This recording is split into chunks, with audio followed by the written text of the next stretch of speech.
hopefully.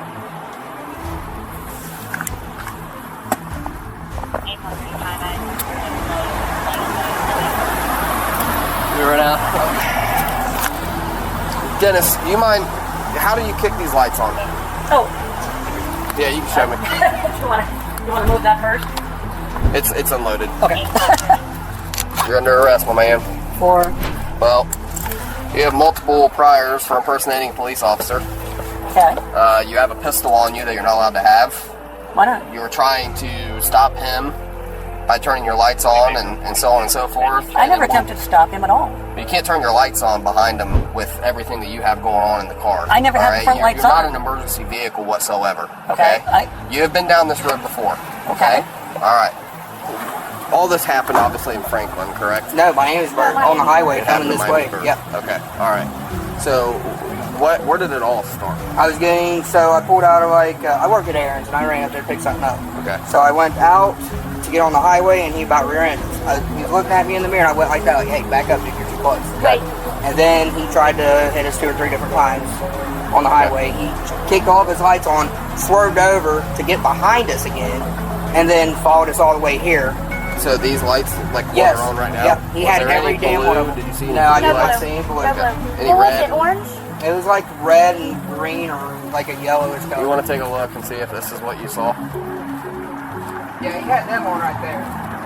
But then he had the ones on the back on. Okay, so he was almost trying to make a traffic stop on you. Yeah, pretty much. Okay. I wasn't going to stop because I know better. That's not no fucking cop car. Right. So, Okay. is he a cop? No. So he shouldn't have any of this shit. No. Yeah.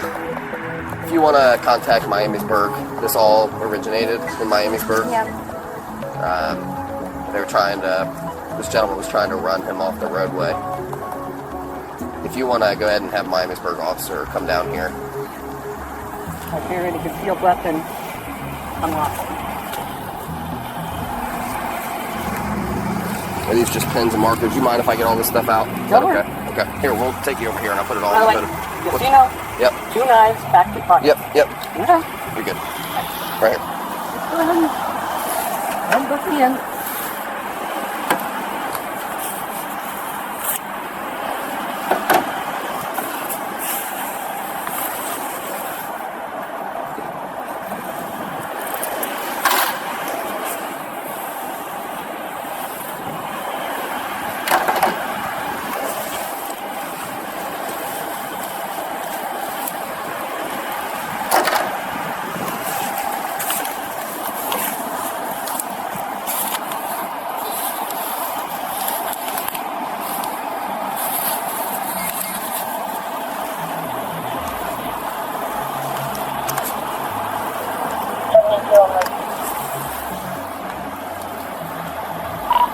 Stand by this one.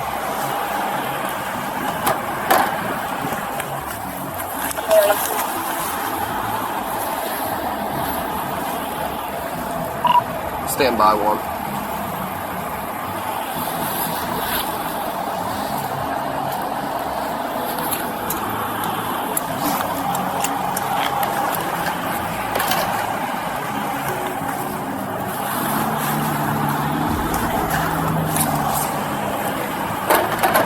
Alright, come on over.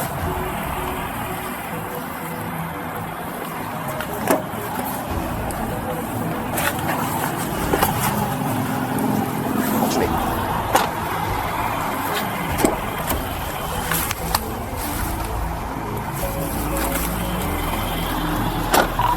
$72 good. No challenge that they have no history with that now. Okay, I'm clear. Thank you. Go ahead and call the complainant. Have them come up here to the Kroger fuel station, please.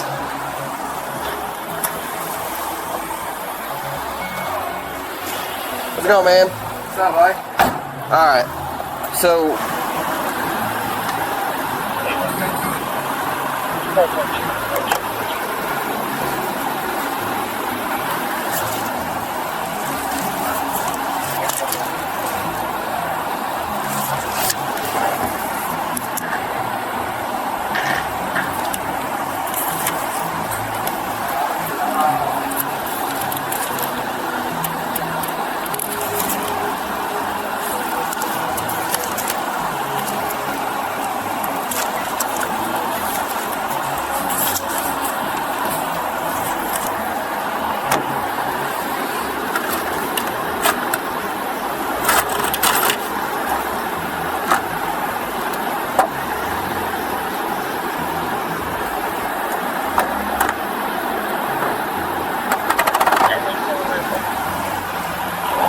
good.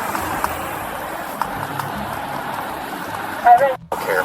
This dude's got freaking like traffic vests. I mean, he's got handcuffs, got a pistol on him. Like, could you imagine if he pulled over your wife? What is your wife gonna do? Maybe she's smart enough, but my wife isn't.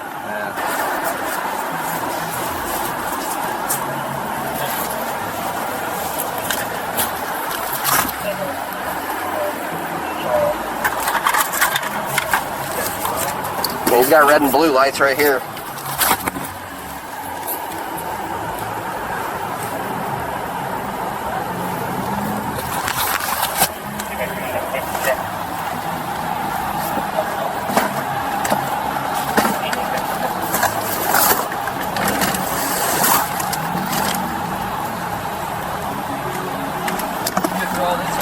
No.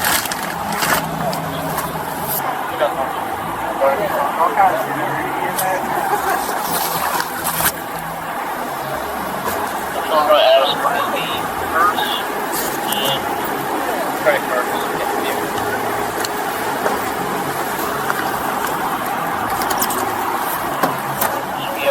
Purse, ID, social security card, $100 cash,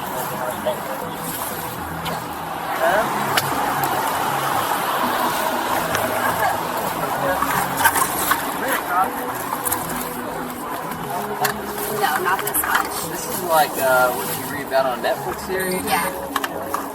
And this is like you know how little girls play like dress up and stuff? This is that. Yeah. This is like to that extent. You have to get a cremation. Oh. That brown liquid? I want. How is this guy? I'm surprised this guy hasn't been stopped then.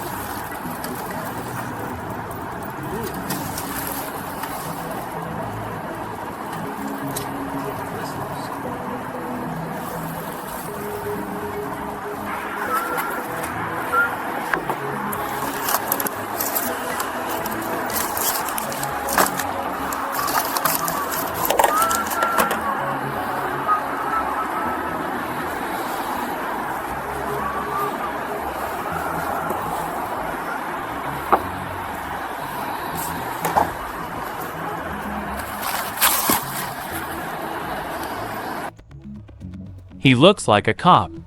He drives like a cop. He has the lights, the siren, the handcuffs, the badge gear, the radio, and the gun. But here is the thing that should make every single hair on the back of your neck stand straight up right now. He is not a cop. Not even close.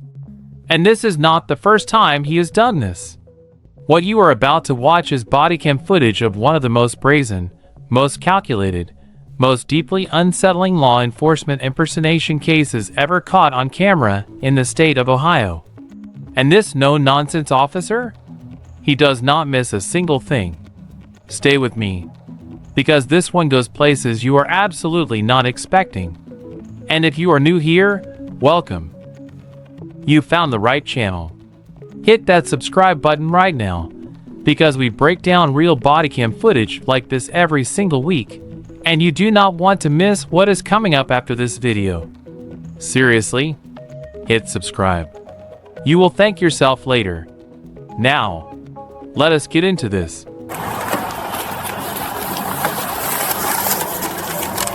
don't know if you noticed, but this dude's got all the blue line stuff on. Like he wants to be a cop. He's got a radio in the car. Is he not? I thought maybe he was. No, he's not a cop.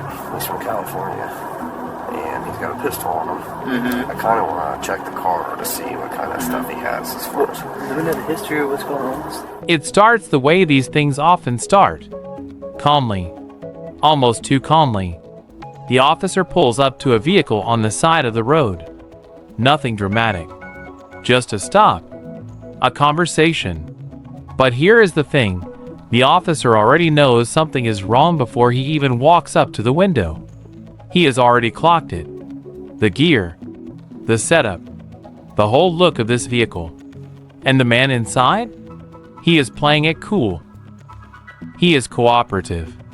He is polite.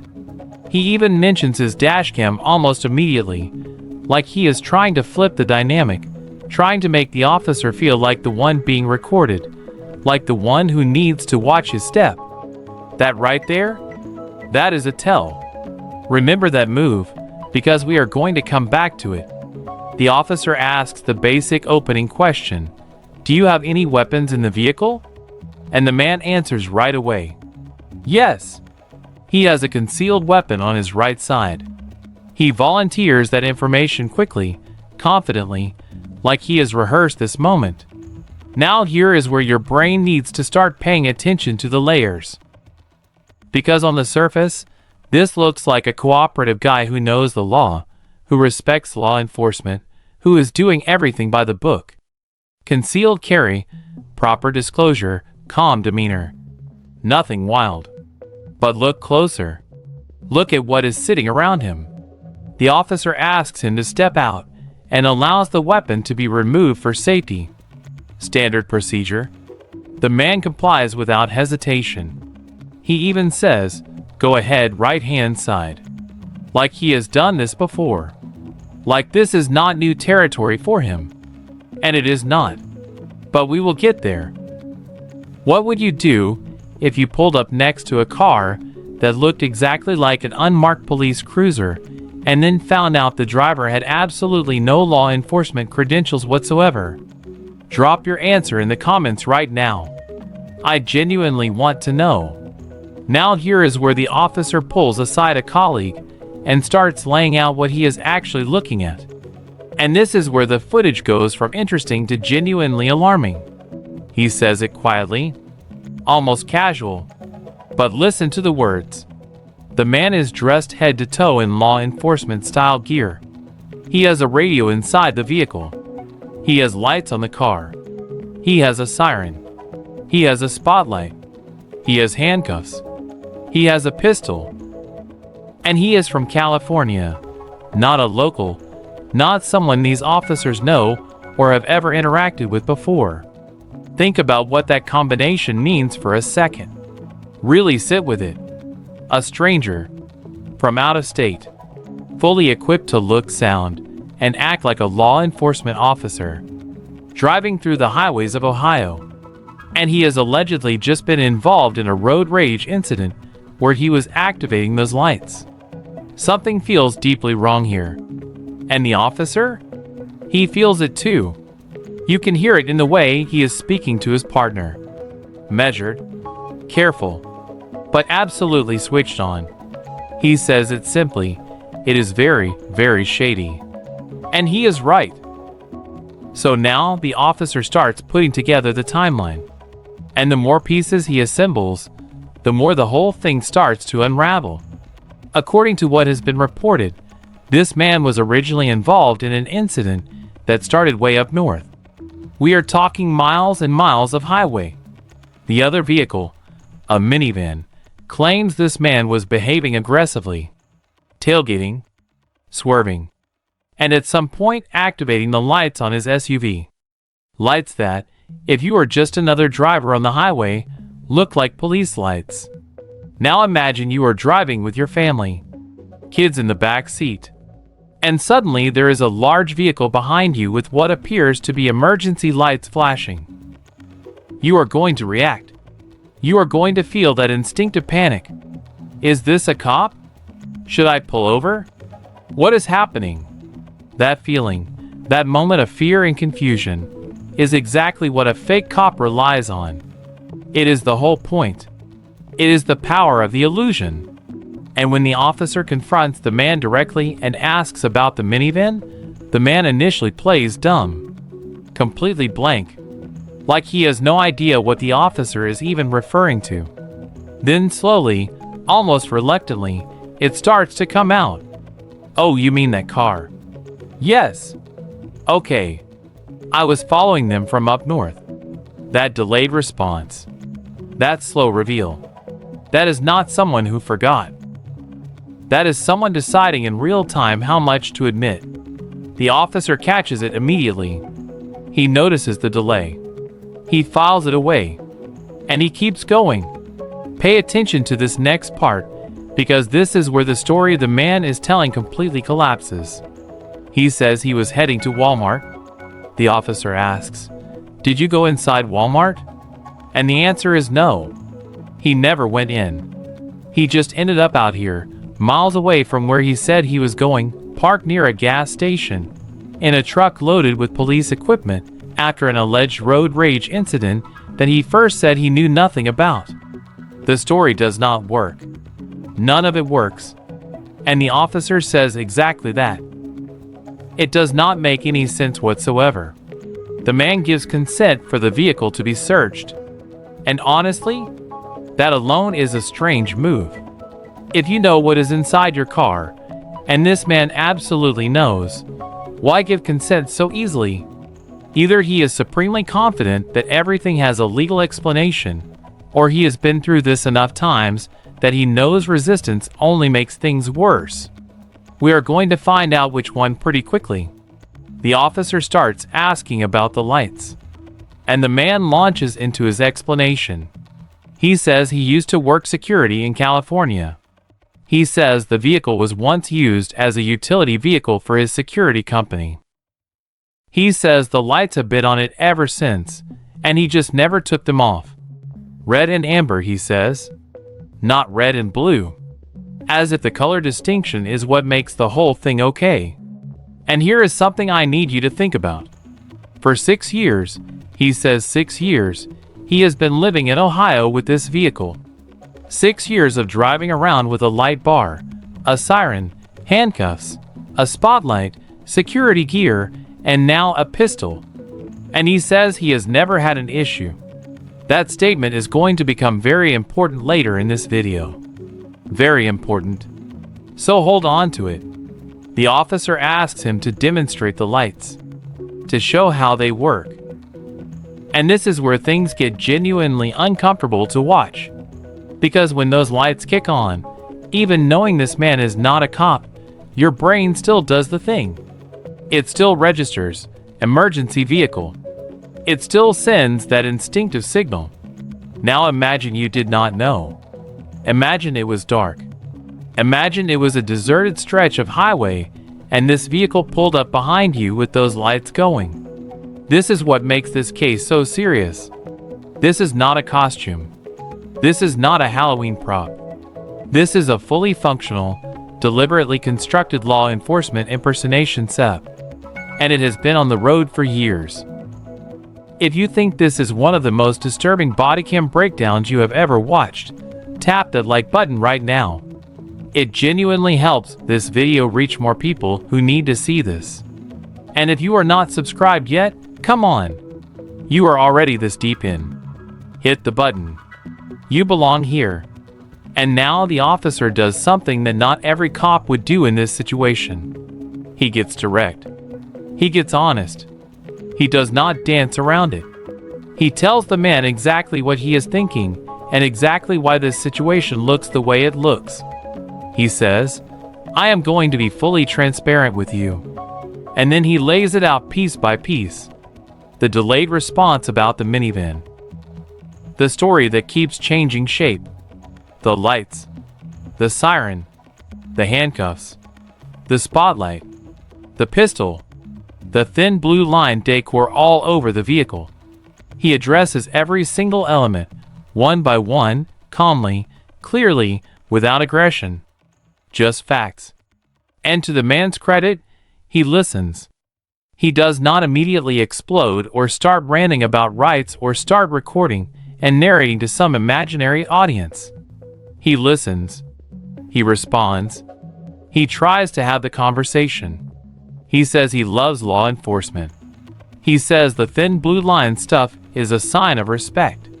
He says the handcuffs have just been hanging there since his security days, and the spotlight does not even work. And look, some of that might even be technically true. But here is what the officer understands that this man is either ignoring or hoping everyone else will ignore. It is not about any one individual item. It is about the complete picture. It is about the sum of everything in that vehicle. It is about what a person driving next to this truck on a dark Ohio highway would see and feel and believe. You do not get to build a fake cop car and then claim innocence item by item. That is not how this works. And this officer is not going to let that framing stand. While the man is sitting near the officer's vehicle, word comes back from dispatch. And this is where the encounter shifts from concerning to genuinely alarming. Middletown PD is contacted to ask if they have any history with this individual or this vehicle. The officers are building a picture. They are doing their due diligence. They are not rushing. They are being thorough. And here is what comes back. Middletown PD has no history with him. But that is not the end of the story. Not even close. Because when a full criminal history check is run, a CCH as they call it, the results are not clean. This is not someone with a spotless record who just has unusual taste in vehicle accessories. The officer mentions it carefully, almost under his breath at first. Previous charges. From California. Carrying a concealed weapon. And then, this is the moment. This is the detail that changes everything. Multiple prior charges for impersonating a police officer. Multiple prior charges. This is not a mistake. This is not a misunderstanding. This is not a quirky hobby that got out of hand. This is a pattern. This is a man who has stood before law enforcement before, given his explanations, and done this again. And again. And here he is, in Ohio, with the full setup running once more. I need you to let that sink in for a moment. Because this is not just one strange encounter on a highway. This is a documented, repeated behavior. And somewhere along the way, this man made the calculation that he could keep doing it. That he could keep getting away with it. What does that tell you about what might have happened in the encounters that did not get captured on bodycam? Drop your thoughts in the comments. I want to hear where your mind goes on this. Now the complainant arrives. The family from the minivan. The people who were actually on that highway when this all went down. And they do not hold back. The driver describes it from the beginning. He pulled out onto the highway. And immediately, this man in the SUV was right on his bumper. Close. Aggressively close. He made a gesture. Back off, you are too close. And then things escalated fast. He says the man in the SUV tried to hit them. Not once. Multiple times. 2 or 3 attempts to make contact. And then the lights came on. Red and amber lights flashing from the back of the SUV. And this man got in behind them like he was making a traffic stop. Think about that. A family in a minivan, kids in the back seat, someone has just tried to sideswipe them on the highway. And now there are flashing lights behind them, and someone appears to be pulling them over. The driver says it clearly. He was not going to stop. Because he knew. He knew that was not a real cop car. He had the sense to not comply. And thank everything that he had that sense. Because what might have happened if he had pulled over on the side of that highway is a thought that should keep you awake tonight. He says it straight. If that van would have stopped, if he would have followed them into the Walmart parking lot, the driver makes it very clear what his reaction would have been. He was scared. He was furious. He had his kids in the car. And the officer's response to all of this is exactly what it should be. He takes the account seriously. He validates the fear. And he starts connecting the dots between this family's experience and everything he has already found in that SUV. This is what bodycam footage does. This is why it matters. Because you get the full picture. Not just one side. Not just the polite, cooperative version the man in the SUV was performing. But the raw, terrified account from the people he allegedly targeted. Do you think the family handled this situation correctly by not stopping? Let me know. Because there are people who would say, maybe they misread it. Maybe they overreacted. And I want to hear how you see it. Comment right now. The officer pulls a colleague aside and explains the charges that are coming. And this is where the full legal weight of the situation becomes clear. Impersonating a police officer. That is the primary charge. And because he had a pistol on him at the time, that automatically escalates the charge to a felony. He cannot legally possess that weapon in this context. Not with this charge. Not with this history. And then the officer says something that cuts straight to the heart of why this kind of crime is so dangerous. He says, they really prey on women. They pull them over. That one line. That is the whole nightmare written in one sentence. A fake cop with a real-looking vehicle, real lights, a real siren, and a real gun, pulling over a woman driving alone, on a dark road, in the middle of nowhere. And she has every reason to believe it is a real traffic stop, because it looks exactly like one. That is not a quirky story. That is a predator's playbook. And whether or not this specific man has done that, the setup is identical. The capability is identical. The intention is the only unknown. And this officer? He is not going to let that variable stay unknown any longer. Here it is. The moment this whole encounter has been building toward. The officer approaches. He is calm. He is clear. He does not perform any unnecessary aggression, does not try to make this dramatic. He just does his job. He tells the man to put his hands together. And then, you are under arrest. The man immediately starts pushing back verbally. He says he never attempted to stop anyone. He says he never tried to pull anyone over. He says turning the lights on does not mean he was making a traffic stop. And here is what the officer says that I think is worth repeating slowly, because it is exactly right. He says, you cannot turn your lights on behind someone with everything you have going on in that car.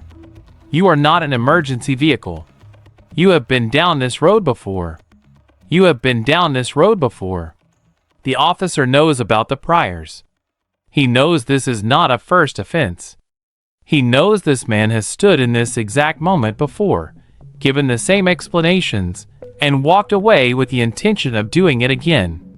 Not this time. Not today. Not in Ohio. And this is exactly the kind of no-nonsense police work that should make you feel something. Whether that is relief, or validation, or just the quiet satisfaction of watching someone finally be held accountable, feel it. Let it land. Because not every encounter like this gets caught on camera. Not every officer pieces together the full picture this quickly. And not every family in a minivan drives away safe. If you are still watching, and you have not subscribed yet, honestly, what are you waiting for? This channel exists to break down real encounters like this one, to help you understand what is actually happening in these situations, and to keep you informed about the reality of what is out there on the road. Subscribe. It is free, and it means you will never miss the next one. Now the officers start going through the vehicle properly. And this is where the footage becomes almost surreal to watch. Because item by item, the full extent of this man's setup is revealed. There is the gun, already accounted for. But then, there are the knives. Multiple knives. There are the handcuffs, which have been mentioned multiple times but take on a different weight once you start seeing everything else laid out together. There is the light bar, the siren, the spotlight, the radio, and then there is the other stuff. The security cards, the identification materials, the cash, the vest, an actual traffic vest.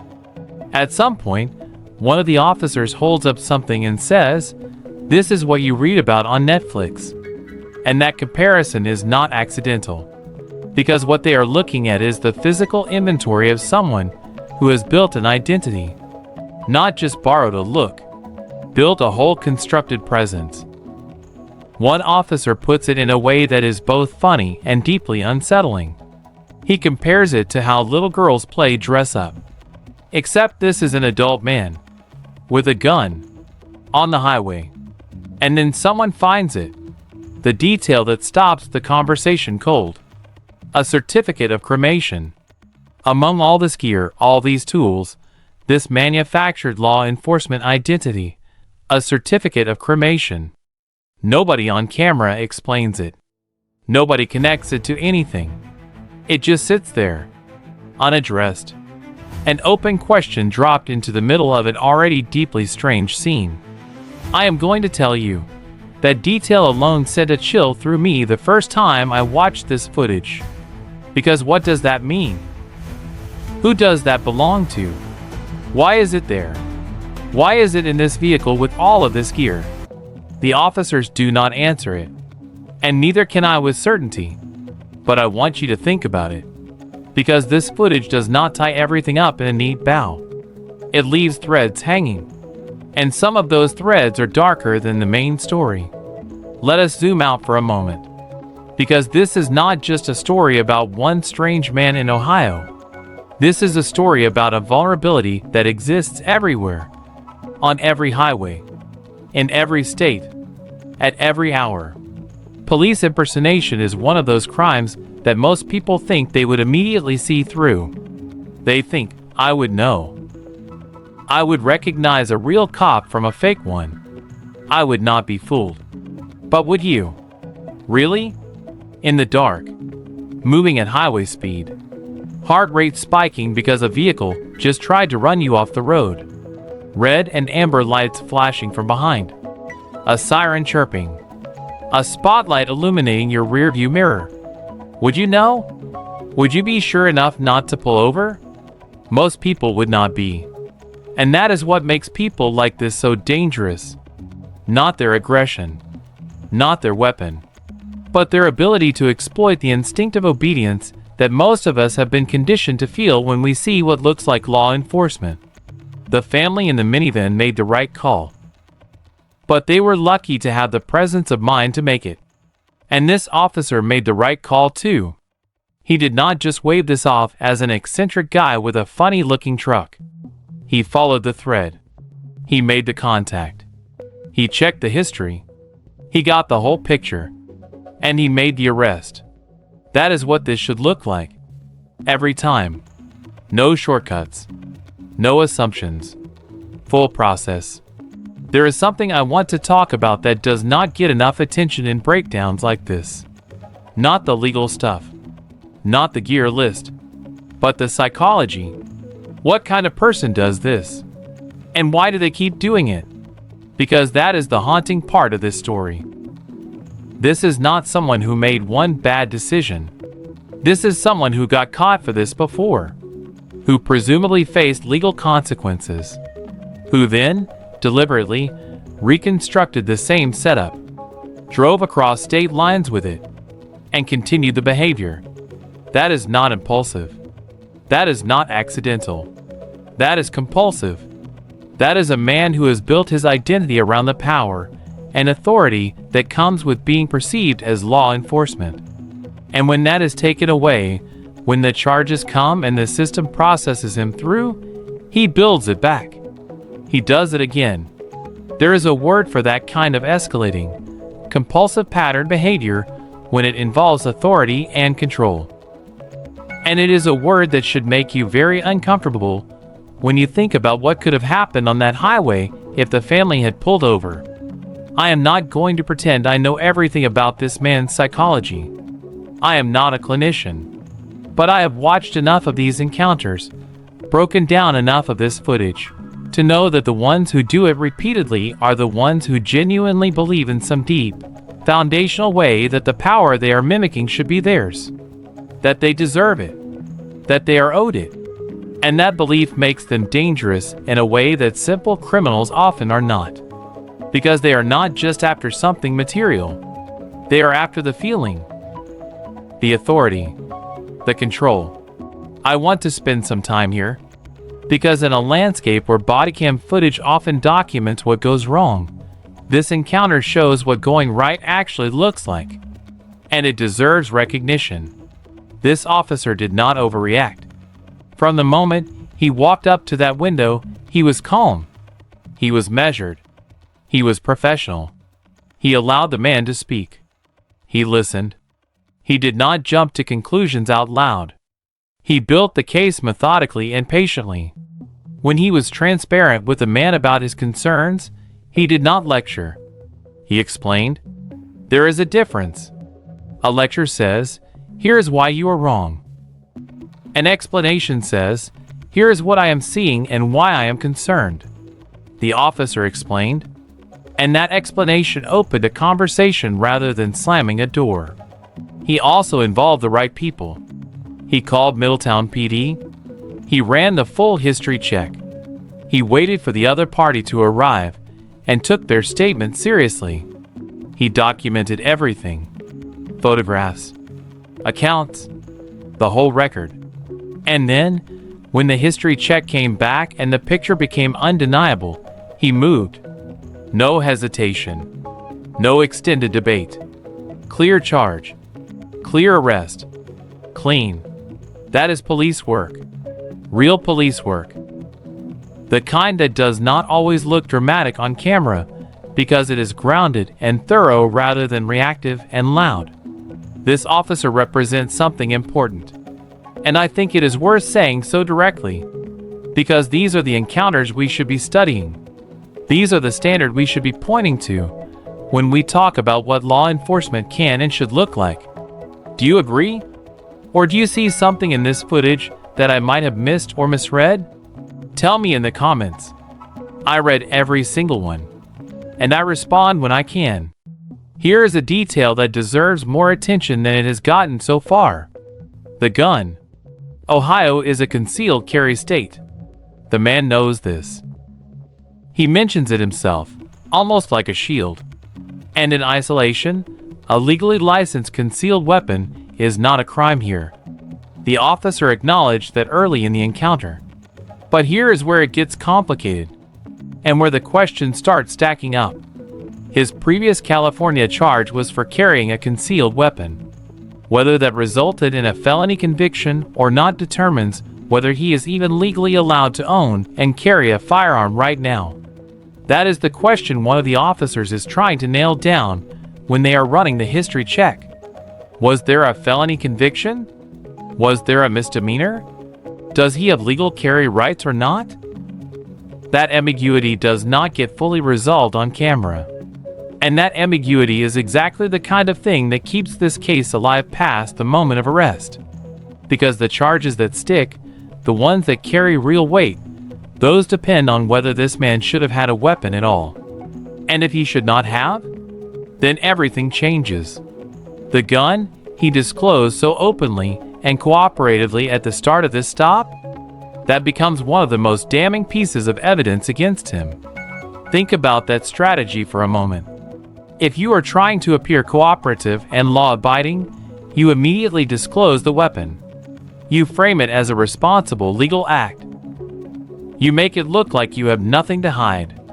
And if the officer is focused on that cooperative gesture, maybe he spends less time thinking about whether the weapon should be there at all. That is a calculated move. And this man makes it without blinking. Remember that detail I told you to hold on to? The one where the man says he has lived in Ohio for 6 years with this vehicle and never had an issue. Let us come back to that now. Because one of the officers says something in the footage that is genuinely jaw-dropping when you think about it. He says, I am surprised this guy has not been stopped before. 6 years. In Ohio. With a white SUV equipped with a light bar, siren, spotlight, handcuffs, law enforcement gear, and thin blue line imagery covering the vehicle. 6 years. Either this man has been extraordinarily careful about when and where he activates that equipment, or he has been stopped before and managed to talk his way out of it, or, and this is the possibility that should make every driver who shares the roads in this region deeply uncomfortable, he has simply not been in the right place at the right time for someone to catch him doing it. Because being pulled over for having a light bar on your vehicle is not automatic. You can drive the truck for years without anyone flagging it if you know when to keep the lights off. If you know how to look normal when there are actual police around. If you know how to save the performance for when you want to use it.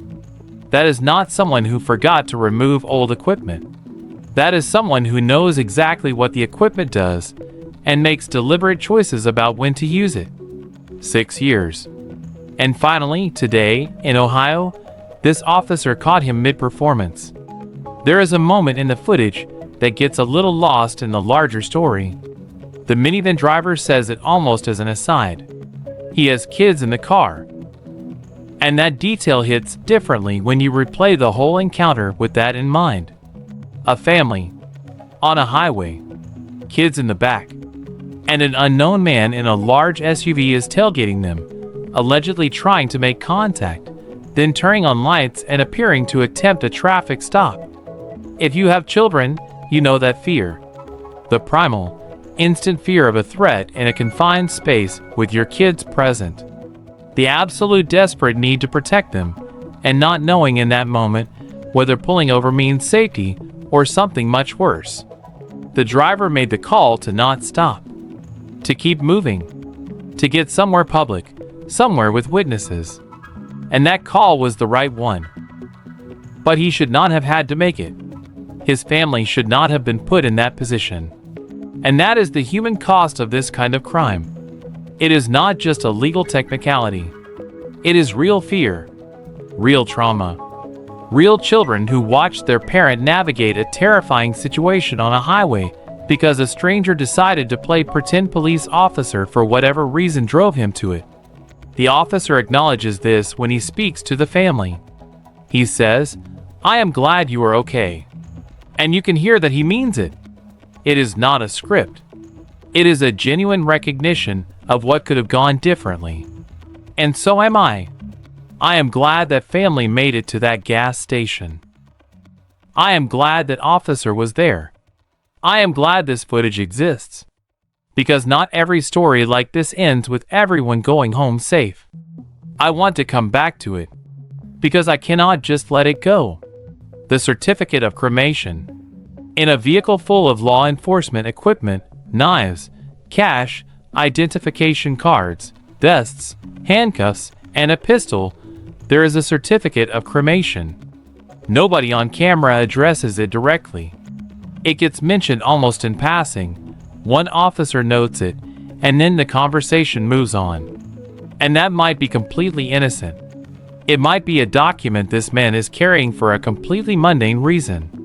A family member. A pet. Something unrelated to everything else in that truck. But context matters. And the context here is, everything in that vehicle has a purpose. Everything has been placed there intentionally. This is not a man who just throws stuff in his car and forgets about it. This is an organized, deliberate individual. The gear is categorized. The equipment is functional. The whole thing has been curated. So a certificate of cremation does not just slide into this vehicle by accident. I am not going to tell you what to think about that. I am going to leave it exactly where the footage leaves it. Open. Unexplained. Sitting inside a white SUV next to handcuffs and a loaded weapon on the side of an Ohio highway. And I am going to let you sit with that for a moment. Because sometimes the most important details in these encounters are not the ones that get resolved. They are the ones that stay open. The ones that remind you that you are only seeing part of the story. That there is always more beneath the surface. What does that detail mean to you? Drop it in the comments. I want to see where your heads go. Because mine went somewhere dark. And I want to know if I am alone in that. This case is one of thousands. Let me say that clearly. This is not a unique individual operating in a unique vacuum. Police impersonation happens every year in every state. The FBI tracks it. State law enforcement tracks it. And the numbers are not comforting. Most cases never make it to bodycam footage. Most cases never get caught on camera mid-encounter the way this one did. They get reported after the fact, if they get reported at all, because the victim was too scared to note the plate, or too shaken to file a report, or they are not sure what they witnessed because the whole thing happened so fast. The ones who do it well, the ones who are practiced at it, know how to leave no trace. They make their exit before the victim has time to think. They choose targets in isolated locations with no witnesses. They are gone before anyone can call it in. This man got caught because he made a mistake. He involved himself in a road rage incident on a busy highway with a full family in another vehicle. He was visible. He was documented. And he ended up at a gas station where officers were already present. That is not typical. Most of the time, these encounters happen in the dark, on empty roads, with nobody watching. And that thought? That is the one that should change how you think about this the next time you are driving alone on an unfamiliar stretch of highway and something behind you starts flashing lights that might be, or might not be, a real police vehicle. Know the signs. Know your rights. Know that in most states, you have the right to slow down, turn on your hazard lights, and drive to a well-lit public location before stopping. You have the right to call 911 to verify that a vehicle behind you is a real police unit. You have the right to not just assume. Use those rights. They exist for exactly this reason. I have been doing this long enough to know that sometimes a case like this one shakes you in a way that takes a minute to process. And I think this is one of those cases. Because on the surface, nothing catastrophic happened here. Nobody got hurt. The family drove away. The man was arrested. The bodycam captured everything.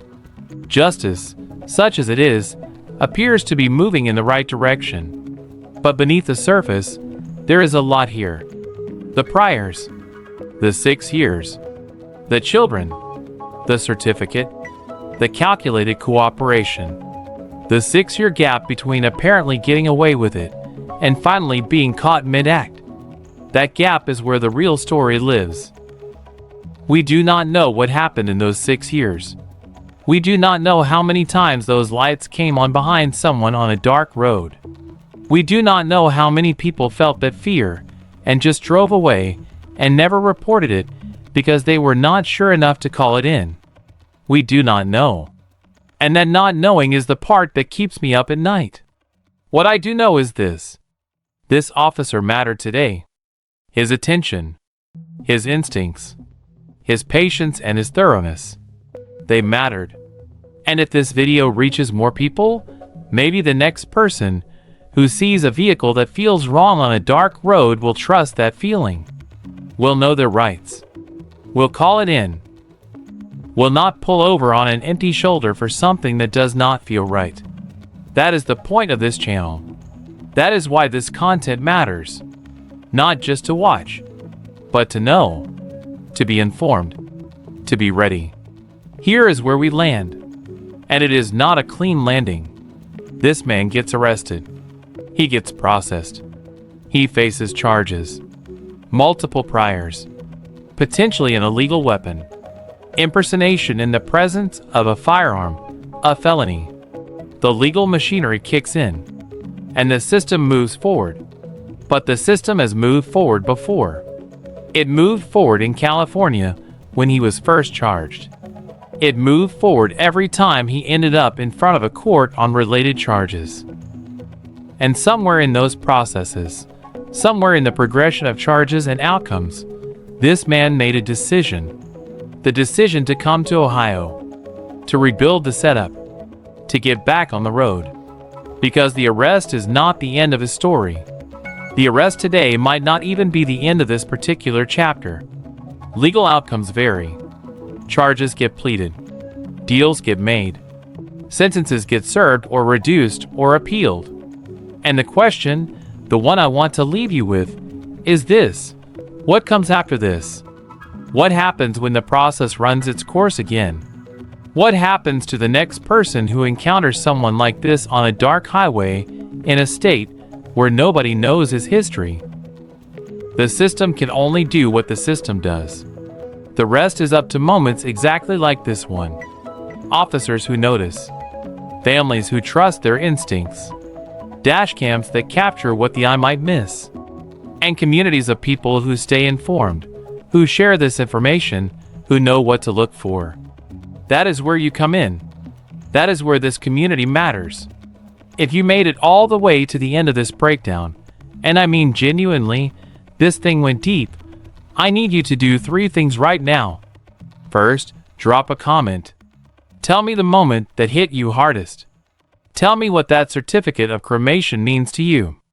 Tell me what you would have done if you were in that minivan. I want to hear all of it. Second, hit the like button. Not because I am asking. Because if you learned something here, if this changed the way you will think about a set of flashing lights on a dark road, that matters. And the algorithm needs to know it matters so more people can find it. And third, subscribe. If you are not subscribed yet, this is the moment. Because we have another case coming that starts with what looks like a routine traffic stop and ends somewhere that is going to make this one look almost normal by comparison. I am not exaggerating. And I am not going to tell you what it is yet. But if you are subscribed, you will be the first to see it the moment it drops. Stay smart. Stay safe. Trust your instincts on dark roads. And I will see you in the next one.